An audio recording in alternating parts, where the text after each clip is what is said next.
అందరికీ ముందుగా హ్యాపీ ఉగాది. నేను మా బావ వాళ్ళ యూనిట్కి వెళ్తున్నా, దుర్గామాతను అలంకరించడానికి అని చెప్పి వెళ్తున్నా. నా పని అంతా కంప్లీట్ అయిపోయింది, కానీ బూరెలు మాత్రం చేయలేదు.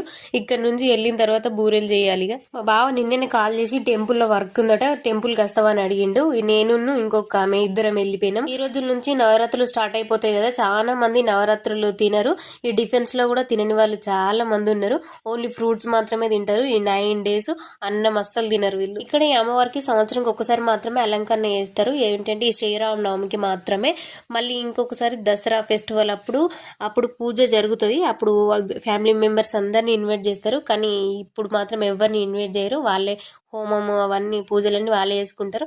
ఇంటికి వచ్చి తొందర మళ్ళీ బూరెలు అన్నీ స్టార్ట్ చేసేసిన. నేను వెళ్ళేటప్పుడు పప్పు నానబెట్టి వెళ్దామని అనుకున్నా, అసలు నాకు ఐడియానే లేకుండా పోయింది.